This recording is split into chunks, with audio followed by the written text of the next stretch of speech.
নাহমাদুহু ওয়া নাসাল্লি আলা রাসূলিহিল কারীম। হে আমার প্রিয় ভাই, হ্যাঁ আপনাকেই বলছি।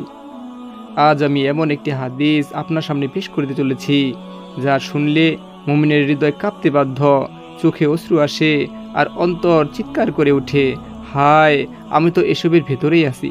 এই 4টি আমলের যে কোনো একটি যদি কারো মধ্যে থাকে, সে বুঝে নিক সে দুর্ভাগ্যদের দলে, সে বুঝে নিক সে তো ধ্বংসের কিনারায় দাঁড়িয়ে আছে। ভাই একটু ভাবুন, আজ কতদিন হয়ে গেল আপনার চোখে অশ্রু নেই, সিনেমা দেখে কাঁদেন, নাটক দেখে কাঁদেন, কিন্তু কোরআন শুনে এক ফোঁটা জলও পড়ে না। রসুল সাল্লাল্লাহু আলাইহি সাল্লামের নাম শুনে, জান্নাত জাহান্নামের আলোচনা শুনেও হৃদয় নড়ে না। আল্লাহর ভয়ে যে চোখে অশ্রু নেই, সে চোখ তো আগুনেরই উপযুক্ত। তিরমিজি শরীফের হাদিস, যে চোখ আল্লাহর ভয়ে কাঁদে সে চোখকে জাহান্নামের আগুন স্পর্শ করবে না। ভাই আজকাল কোরআন পড়েও মনে হয় এ তো গল্প। আল্লাহর ভয় নেই, মৃত্যুর চিন্তা নেই, কবরের ভয় নেই। যে অন্তর কষ্টে কাঁদে না, অপরের দুঃখে ব্যথিত হয় না, সে তো পাথরের চেয়েও কঠিন। আল্লাহ তাআলা কোরআনে বলেন, এরপর তাদের অন্তর কঠিন হয়ে গেল, তারা পাথরের মতো, বরং আরও কঠিন। ভাই সত্যি করে বলুন তো, আপনি কি চান না জান্নাতের সুখ ভোগ করতে? তবে কেন আপনি মনে মনে ভাবেন আরও 5 বছর পরে তওবা করব, এখন একটু দুনিয়া ভোগ করি? এই লম্বা আশা, এটাই ধ্বংসের মূল।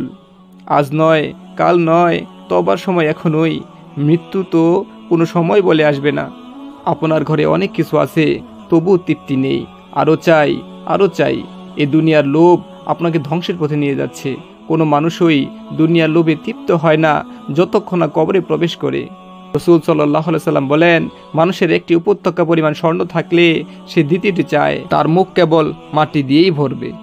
রাসূল সাল্লাল্লাহু আলাইহি সাল্লাম বলেন, 4টি জিনিস দুর্ভাগ্যের আলামত: চোখ শুকিয়ে যাওয়া, অন্তর কঠিন হয়ে যাওয়া, আশাকাঙ্ক্ষা দীর্ঘ হওয়া, দুনিয়ার প্রতি লোভ থাকা।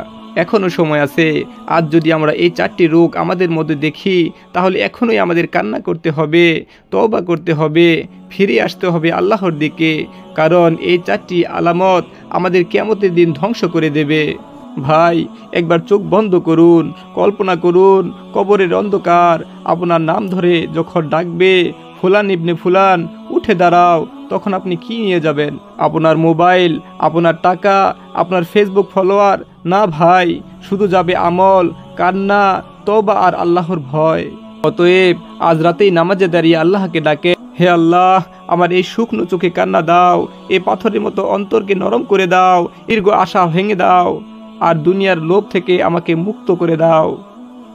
হে আমার ভাই, একটিবার কাঁদেন, আল্লাহর পথে ফিরে আসেন, তাহলেই আপনি সৌভাগ্যবান।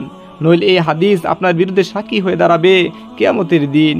আল্লাহ আমাদের সবাইকে এই 4টি আপদ থেকে হেফাজত করুন। আমিন ইয়া রব্বুল আলামিন।